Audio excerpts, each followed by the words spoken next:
Hey, what's up? Here's a quick video of our trip to Stampedepass to camp all the way to Kelly Butte.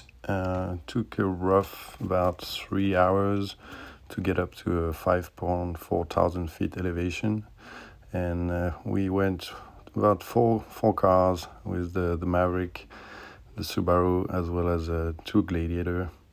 And here it is without me chatting over it.